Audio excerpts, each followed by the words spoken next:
कुदाउन चाहिँ के आनन्द आइरहेछ क्या हामी मुलपानीतिर बौद्ध जोरपाटीतिर चलाएको जस्तो फिलिङै आइरहेको क्या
सो आज हामीले चाबेलबाट बौद्ध जोरपाटी हुँदै मुलपानीको बाटो देखिहाल्यौँ कस्तो छ कन्डिसन।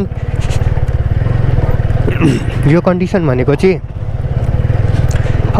अस्ति आन्दोलन भएको थियो लगभग एक हप्ता जति, त्यो एक हप्तापछि आन्दोलन भएपछि अनि यो रोड बनाएको हो। तर यहाँ अझै कतिपय ठाउँहरू रोड पिच भएको छैन, तर बिस्तारै हुँदैछ, खुसी लाग्यो।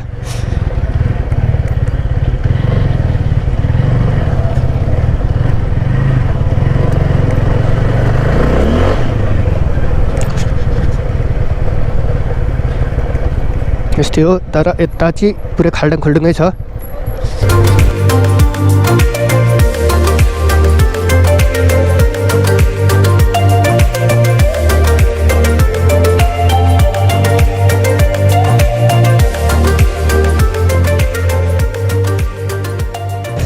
धुलो पनि उस्तै उड्ने हट धुलो।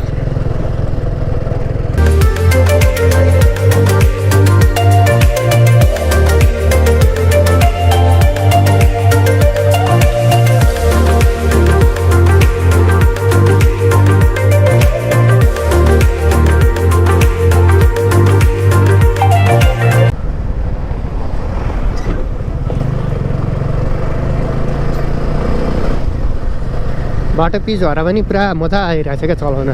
कोटेश्वर भक्तपुरको बाटोमा चलाएको जस्तै फिलिङ्स आइरहेछ, जस्तो सम्म छ होइन। कतै कतै चाहिँ फेरि बाटोहरू पिच भएको छैन क्या, जस्तै यहाँबाट बाटो पिच भएको छैन, त्यहाँ तलसम्म कतासम्म फेरि बाटो पिच भएको छैन, कतै भएको छ है। अब यहाँबाट पिच सुरु भयो।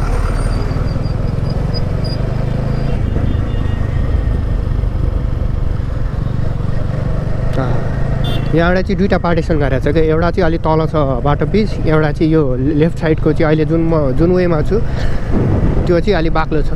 यहाँबाट हेर्न सक्नुहुन्छ है, यहाँबाट तल झर्न मिल्छ, यस्तो छ। त्यो काम पछि गर्ने हो कि सायद के हो यो आइडिया चाहिँ छैन त्यति होइन। जस दुईवटा पार्ट चाहिँ डिभाइड भएको छ अहिले, फेरि यहाँबाट ओह्रालो झर्नु पऱ्यो।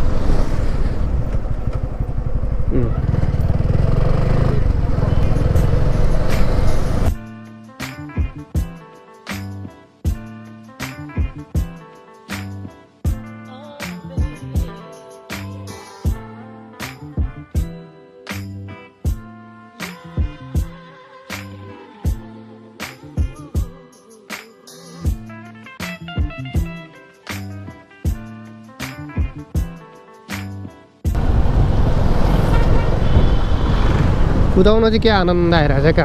हामी मुलपानीतिर बौद्ध जोरपाटीतिर चलाएको जस्तो फिलिङै आइरहेको क्या। पहिला त खाल्टाङ खुल्टुङ हुन्थ्यो नि, जस्तै त्यो भिडियो मैले कहाँ राखेको छु टिभीएस राइडको जुन मेरो ब्लगमा छ त्यो भिडियो हेर्दा हुन्छ। कस्तो हिलो थियो, कस्तो चिप्लो बाटो थियो है, अब अहिले कस्तो छ भनेर।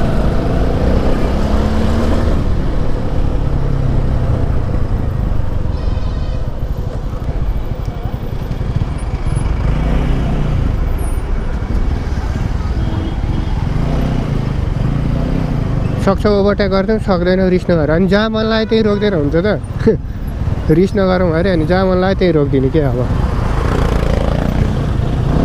ल हेर्नु ल, बिच बाटोमा रोकिदिएख।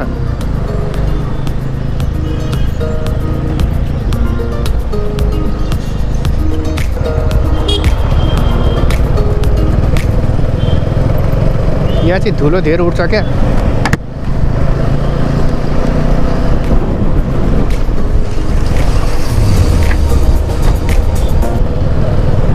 सेन्सर बिग्रेछ, लो बिम बाल्दा नि हाई बिम देखाउँछ।